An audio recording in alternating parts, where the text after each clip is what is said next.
महंगाई हो गई है, हम क्या कर सकते हैं, हम लोग कमज़ोर हैं। ठीक है, और मैं तो किसी हुकूमत में वैसे भी बिलीव नहीं करती और ना ही मैं मानती हुकूमत को। कभी कोई ऐसी हुकूमत बैठी नहीं जिसने किसी भी महंगाई को कम किया हो। इंसान जो भी कमाता है वो सारे के सारे बिलों के ज़रिए हमारे पैसे जो हैं ना वो ज़ाया हो रहे हैं। हुकूमत को सिर्फ इक़्तिदार चाहिए, ठीक है, हुकूमत को कुर्सी चाहिए। मार्केट देखें, आपके सामने है, मार्केट में मौजूद हैं, ये पीक टाइम है मार्केट का और मार्केट में कोई रश नहीं है।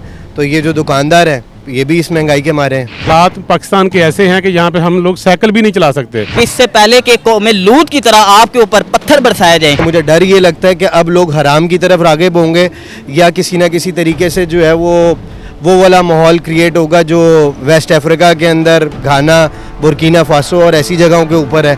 खुदा न खास्ता पाकिस्तान में भी अब ऐसा ही होगा। हम एक ही नहीं हो पा रहे। हम कहते हैं नवाज शरीफ ठीक है, वो कहते हैं क्या कहते हैं इमरान खान ठीक है। ओ भाई वो दोनों ठीक है तो फिर मुल्क क्यों नहीं ठीक हो रहा? पाकिस्तान से लेके मलेशिया, एशिया, अमेरिका, अफ्रीका, म्यूजिफाई अब चले दुनिया के साथ। अस्सलाम वालेकुम नाज़रीन, मेरा नाम है उमायमा वान, आप देख रहे हैं न्यूज़ीफाई। आज हम मौजूद हैं लिबर्टी मार्केट में। यहाँ पे बात करते हैं लोगों से कि महंगाई है जो रुकने का नाम नहीं ले रही, दिन ब दिन बढ़ती जा रही है। तो आइए चलते हैं लोगों की जानिब। अस्सलाम वालेकुम। वालेकुम सलाम। अच्छा, मुझे ये बताएं कि आजकल महंगाई बहुत ज़्यादा हो गई है, इस हवाले से क्या कहना चाहेंगी आप? इस हवाले से तो ज़्यादा से ज़्यादा कुछ नहीं कहूँगी कि हुकूमत के ये सारे फैसले आते गलत है ना, कि वो जो फैसले आजकल ले रहे हैं वो गलत ले रहे हैं। ठीक है, ना हुकूमत बैठे ना महंगाई हमारी कम हो। ठीक है, और मैं तो किसी हुकूमत में वैसे भी बिलीव नहीं करती और ना ही मैं मानती हुकूमत को। कभी कोई ऐसी हुकूमत बैठी नहीं जिसने किसी भी महंगाई को कम किया हो। जो भी हुकूमत आगे बैठी है, चाहे नवाज शरीफ था, चाहे शहबाज शरीफ था, चाहे इमरान खान बैठा है, जो भी बैठा है, उन्होंने महंगाई को बढ़ावा ही दिया है, कम तो किसी ने भी नहीं किया। अच्छा, आप मार्केट में शॉपिंग करने आई हैं, क्या लगा यहाँ पे आके कि महंगाई फील हुई आपको या नहीं? तो जाहिर सी बात है, अगर हम कोई कपड़े जूते लेने आए हैं तो महंगाई थी तो हमने नहीं ली ना। तो अगर महंगाई ना होती, अगर हमारा बजट में होता तो हम कुछ ना कुछ ले लेते। जब हमारा बजट नहीं था तो हम कुछ भी नहीं ले पाए। तो जाते जाते हमारे व्यूवर्स को क्या कहना चाहेंगे आप, आवाम को क्या कहना चाहेंगे आप? मैं तो आवाम से बस इतना ही कहना चाहूँगी कि हमें सबको मिल बांट के ही खाना पड़ेगा, क्योंकि हुकूमत तो हमारा कोई भी साथ देने के लिए तैयार ही नहीं है। ठीक है, हमें खुद लोगों की हेल्प करनी पड़ेगी। चाहे हमारे पास कुछ भी बचता है ना, तो हमें जिनके पास नहीं है उनको देना पड़ेगा एक्स्ट्रा। ये नहीं कि हमारे पास कुछ एक्स्ट्रा पैसे हैं तो वो अपने पे ही लगा ले, हम फजूल खर्ची कर ले। मैं तो यही कहना चाहूँगी कि हमें वो उन लोगों की हेल्प करनी चाहिए जो इस टाइम सैलाब की वजह से गर्क हो चुके हैं और ज़्यादा परेशान हैं, जिनको खाने के लिए अभी कुछ मिल नहीं रहा। बस मैं तो फ़िलहाल इतना कहूँगी कि हमें उनकी हेल्प करनी चाहिए, बजाय कि हम शॉपिंग करें, जूते लें। इन चीज़ों में हमारा कोई फ़ायदा भी नहीं है फ़िलहाल तो। अस्सलाम वालेकुम। वालेकुम अस्सलाम। अच्छा, मुझे ये बताएं कि आजकल महंगाई बहुत ज़्यादा हो गई है, इस हवाले से क्या कहना चाहेंगे आप? महंगाई हो गई है, हम क्या कर सकते हैं, हम लोग कमज़ोर हैं। कोशिश ही कर सकते हैं, रिक्वेस्ट कर सकते हैं जो इस वक्त साहिब मामला है उनसे कि कुछ का ख्याल कर लें। अब तो जो है मिडिल क्लास बिल्कुल ख़त्म हो चुकी है और लोअर क्लास जो है वो बिल्कुल किसी तरह से जो है अफोर्ड नहीं कर सकती, ना ही बिजली के बिल अफोर्ड कर सकती है, ना ही जितनी महंगी चीनी हो चुकी है वो अफोर्ड कर सकती है, घी अफोर्ड नहीं कर सकती है, जो बाकी भी कंज्यूमेबल आइटम्स हैं जो एक नॉर्मल किचन में चलती हैं ना वो अफोर्ड कर सकती है। मार्केट देखें, आपके सामने है, मार्केट में मौजूद हैं, ये पीक टाइम है मार्केट का और मार्केट में कोई रश नहीं है। तो ये जो दुकानदार हैं ये भी इस महंगाई के मारे हैं। आजकल जो गरीब आवाम है बेचारी, जिनकी सैलरी 25,000 है, 30,000 है, उनका गुजारा किस तरह हो रहा है? और इतनी ज़्यादा महंगाई हो गई है, आवाम से क्या कहना चाहते हैं आप इस हवाले से? 25,000 और 30,000 में तो मुझे आप बताएं कैसे गुजारा हो सकता है? 50,000 में भी कोई गुजारा नहीं कर सकता। रिवर्स कैलकुलेशन कर लें कि किसी आदमी का अगर जो है वो सिर्फ एक ही बच्चा हो और बीवी हो और उसका घर किराए का और वो नौकरी पेशा हो, वो 50,000 में भी गुजारा नहीं कर सकता है।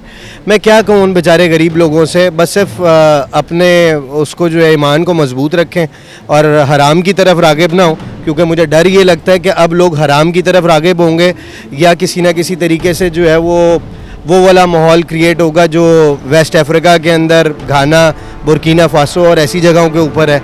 खुदा न खास्ता पाकिस्तान में भी अब ऐसा ही होगा। आप जाते जाते हमारे व्यूवर्स को क्या पैगाम देना चाहते हैं? दुआ करें कि अल्लाह ताला हमसे जो नाराज़ हुए हैं हमसे वो नाराज़गी अल्लाह ताला दूर कर दें और हमारे ऊपर कुछ रहम खा लें, वरना जो हुक्मरान है या जो साहिब मामला है उनसे तो उम्मीद नहीं की जा सकती, अल्लाह से दुआ की जा सकती है। अगर अल्लाह ने उनके दिल में रहम डाल दिया तो शायद आम लोगों के लिए कुछ हो जाए। अस्सलाम वालेकुम। जी वालेकुम सलाम। अच्छा, मुझे ये बताएं कि आजकल जो महंगाई बहुत ज़्यादा है, इसके हवाले से क्या कहना चाहेंगे? गरीब लोगों का गुजारा नहीं होता, इतनी कम सैलरी हैं 20-25 हज़ार, तो क्या कहना चाहेंगे आप?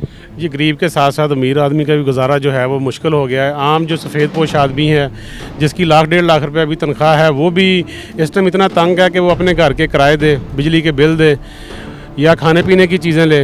इंसान जो भी कमाता है वो सारे के सारे बिलों के ज़रिए हमारे पैसे जो हैं ना वो ज़ाया हो रहे हैं।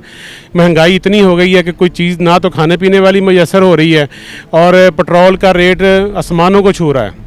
मजबूरी है, डलवानी पड़ती है और हालात पाकिस्तान के ऐसे हैं कि यहाँ पे हम लोग साइकिल भी नहीं चला सकते और हमारे हालात ऐसे कर दिए गए हैं कि भी हम लोग मजबूरन पेट्रोल डलवाते भी हैं और इतने के हमारे जो लोग हैं वो इतने के तंग हैं, इतने के परेशान हैं कि वो अपने खाने पीने की, बच्चों के लिए जो चीज़ें होती हैं ना कि खाने पीने की चीज़ें और स्कूल बैग और फीसेस, इन चीज़ों से महरूम होकर बच्चों को लोग अपने घरों में बैठाना शुरू कर दिया है। तो इसलिए कि महंगाई ने इतनी कमर तोड़ दी है कि हमारी हुकूमत को चाहिए कि खुदा का खौफ करे, वो अल्लाह को जान देनी है कि थोड़ा सा रिलीफ दे आवाम को, इन गरीब लोगों को, हम जैसे लोगों को और जितने भी लोग हैं। हर इंसान तंग है। जो लोग जो हैं, कुछ लोग मुल्क छोड़कर भाग रहे हैं और कुछ लोग अपना कारोबार बंद करके घर पे बैठे हुए हैं और कुछ लोग कारोबार से इतने तंग हैं कि वो अपने खर्चे भी अफोर्ड नहीं कर सकते और तनख्वाह पेशा जो लोग हैं उनकी तनख्वाह से भी उनका गुजारा नहीं होता। आजकल महंगाई बहुत ज़्यादा हो गई है, इस हवाले से क्या कहना चाहेंगे आप?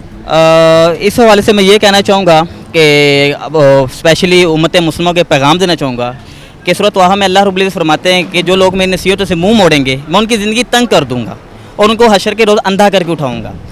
पहली बात ये, और दूसरी बात ये कि हमारे इसमें हुक्मरान का बहुत बड़ा रोल है कि हुक्मरान सिर्फ आपस में ही लगे हुए हैं कि उसको पकड़ो, उसको पकड़ो, उसको पकड़ो, इसको डालो, उसको डालो। हुकूमत को सिर्फ इक़्तिदार चाहिए, ठीक है, हुकूमत को कुर्सी चाहिए। अब देखें जो हमारे निगरान वज़ीर आज़म है, 22 साल का बेटा है, 22 साल का बेटा, उसको जी उन्होंने वज़ीर खेल खड़ा कर दिया। उसमें क्या खूबी है जी?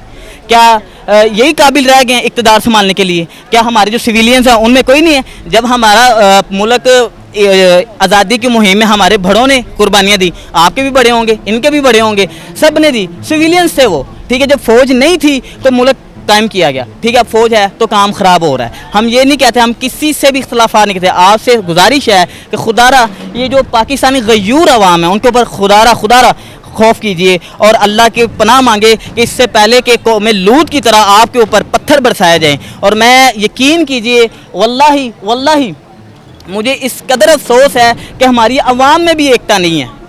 कौम वो होती है कि जो एक में कम्युनिटी होकर लड़ो। हम मेरी बात सुने, मेरा मौक़िफ़ डिफरेंट है, उनका मौक़िफ़ डिफरेंट है, हम एक ही नहीं हो पा रहे। हम कहते हैं ये नवाज शरीफ ठीक है, वो कहते क्या कहते हैं इमरान खान ठीक है। ओ भाई वो दोनों ठीक है तो फिर मुल्क क्यों नहीं ठीक हो रहा? हमारा सवाल ये है ना। आप मुझे बताएं कि अब ये अंकल बैठे हुए हैं, क्या अभी इनसे किसी ने पूछा कि आपकी सैलरी कितनी है या आपका घर का निज़ाम कैसे चल रहा है? या आपने किसी सेलमैन से पूछा कि यार आपका निज़ाम कैसे चल रहा है? किसी को कोई परवाह नहीं है, नफ्सा नफ्सी में डूबे हुए हैं। और खुदा की कसम अल्लाह की मार पड़ेगी आपको। मैं अल्हम्दुलिल्लाह, आप मुझे शायद पैंट शर्ट में देख रहे हो, मैं एक तालिबे इल्म हूँ, मदरसे का तालिबे इल्म हूँ। मैं जॉब करता हूँ इसलिए पैंट शर्ट भी पहनता हूँ, ठीक है। कुरान ये कहता है कि ऐ ईमान वालों कि अपनी औलाद और अपनी माल की मोहब्बत में अल्लाह के जिक्र से गाफिल ना होना। मैं अपने नौजवानों से ये कहता हूँ जो स्पेशली टिकटॉकर हैं, आपसे खुदारा मैं विनती करता हूँ और आपसे हाथ जोड़ के मैं गुजारिश करता हूँ कि जब अजान हो रही है तो कम से कम अल्लाह के अहकामात के मुताबिक सजदा किया करें। या अय्युहल्लज़ीना आमनू अतीउल्लाह व अतीउर रसूल व औलिल अम्र, कि ऐ ईमान वालों अल्लाह की अताअत करो और मोहम्मद करीम सल्लल्लाहु अलैहि वसल्लम की अताअत करो। हम लोग ना तो मोहम्मद सल्लल्लाहु अलैहि वसल्लम की अताअत करें ना अल्लाह की अताअत करें। जब हमने कुरान पाक को छोड़ दिया तो हम इसी ज़िल्लत में पड़े हुए हैं। आप देखें कि अल्लाह ताला कुरान में फरमाता है कि मैंने तुम्हें एक बड़ी अच्छी उम्मत बना के भेजा, तुम सब उम्मतों में से एक बेहतरीन उम्मत हो। समझ रहे हैं? बेहतरीन। मैंने जब अल्लाह से सवाल किया, मैं क्या अल्लाह, मैं ऊपर सवाल किया, मैं क्या अल्लाह, मैं क्यों बेहतरीन उम्मत? अल्लाह ने कहा कि तुम एक दूसरे को बुरे कामों से रोकते हो और जुल्म पे जो होते हैं और जुल्म को रोकते हो। अब देखें, मैं यकीन नहीं मानेंगे, आप इधर से वो जाएंगे ना, वो जिन्ना हॉस्पिटल रोड पे, रात को इतनी बच्चियाँ खड़ी होती हैं, ठीक है, हमारी बहनें हैं वो, ठीक है। हर गुजरने वाला बंदा, हर गुजरने वाला नेगेटिव पॉइंट्स उनको देखता है। ये हमारी सोच है, क्योंकि हमारे दिमागों में गलाजत ही है, हमारे दिमागों में गलाजत ही भरी है। हम तो अच्छा सोचते नहीं है। हम कहेंगे ये फलाना बंदा आ गया, यार इसने भी ना कोई बस खच्ची मारनी है, इसने कुछ सही नहीं करना, ठीक है। अच्छा कोई मौलवी आ जाए, यार ने दाढ़ी रखी है, छुरा है, यार क्या चाहते कि हो आप, हम बताएं मुझे क्या चाहते हैं, कुछ नहीं है। जब हम एक कौम होकर इन लोगों से लड़ेंगे ना, तो वल्लाही कसम रब्बे काबा की इनके तख्ते पड़ जाएंगे। पर नहीं, हमें तो इमरान खान के इख्तिदार चाहिए, हमें नवाज शरीफ के इख्तिदार, यार किसका चाहिए? ये रियासत इस्लामिया बनी थी कि हम अल्लाह के अहकामात पे चलेंगे। बताएं, एक भी टुकड़े के ऊपर हमने इस्लाम नाफिज किया? नहीं किया हमने। क्यों? किसी ने ये पूछा कि हम जंगी हालत में भी नहीं है और हमारे रोज़ ही नौजवान कत्ल किए जाते हैं, हमारी बच्चियों की इज्जतें पामाल की जाती है। कोई है? नहीं है। हुक्मरान बैठे हुए हैं, वो काकड़ साहब हैं, ना 3 चो ना 13 चो, वो आगे से कहते हैं जी ठीक है अगर बाहर जा रहे हैं तो जाएं, इसमें मुल्क कौन सा बंद रहा? हाँ जी, आपके बाप ने कौन सा मुल्क बनाया था? शहादत तो हमने दी हैं, क्या आप इस चीज़ के गवाह नहीं है? क्या आपके वालिदैन अबाउजदाद ने क्या शहादतें नहीं दी थी? बताएं, 65 में नहीं दी थी? क्या मोहम्मद अली जिन्ना के साथ नहीं निकले थे?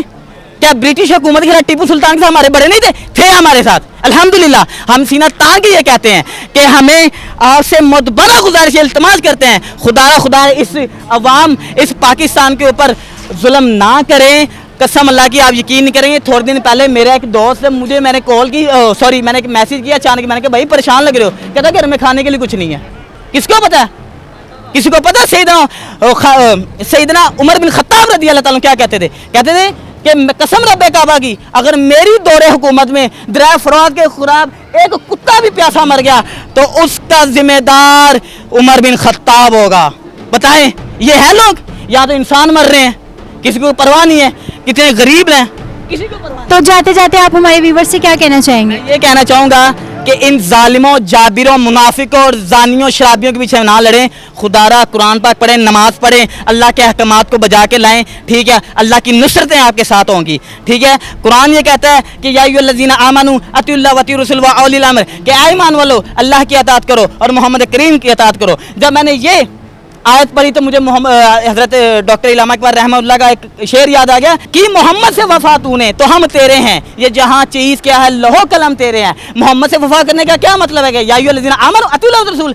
इकबाल भी ये कह रहे हैं कि अगर तुम मोहम्मद की अताअत करोगे तो यकीन कीजिए लौह कलम के ऐसी तख्ती पर आपकी तकदीर लिख जाती है, अल्लाह ताला उसको मिटा के आपके हक में सारी बातें लिख देता है। तो मैं आपसे ये कहना चाहूँगा कि खुदा इन जानियों और जालिमों के पीछे ना लगे, होश करें, अकल के नाखुन लें। जज़ाकल्लाह खैर, बारकल्लाह फी वमा अलैना इल्लल बलागुल मुबीन। पाकिस्तान जिंदाबाद, पाक फौज पाइंदाबाद। तो जी नाजरीन, आपने लोगों की राहें सुनी, इसी के साथ अपनी उमाइमा वान को दें इजाज़त। मिलते हैं नेक्स्ट वीडियो में, तब तक के लिए अल्लाह हाफिज़।